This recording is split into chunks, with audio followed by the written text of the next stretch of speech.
সিরাজগঞ্জের যমুনা বিধৌত জনপদ চৌহালির বুকে আজ এক ভিন্ন সকাল।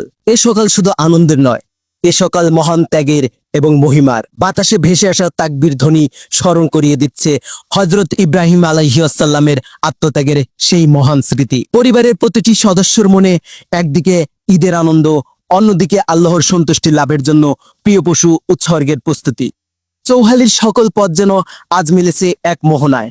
ঈদগাহ ময়দানে কাঁধে কাঁধ মিলিয়ে দাঁড়ানোর এই দৃশ্যই ইসলামের সাম্য ও ঐক্যর সৌন্দর্য। প্রস্তুত হচ্ছি সেই মহান রবের প্রতি কৃতজ্ঞতা জানাতে। এখানে নেই কোনো ভেদাভেদ, নেই কোনো বিভেদ, সবার পরিচয় একটাই, আমরা আল্লাহর বান্দা। প্রস্তুত হচ্ছি সেই মহান রবের প্রতি কৃতজ্ঞতা জানাতে।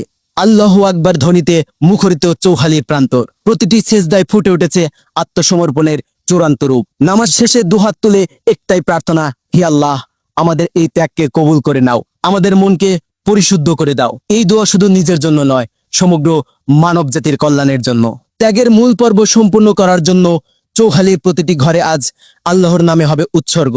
এই ত্যাগের মাধ্যমে পূর্ণতা পাবে আজকের ঈদ। সবাইকে কোরবানির ঈদের শুভেচ্ছা। ঈদ মোবারক।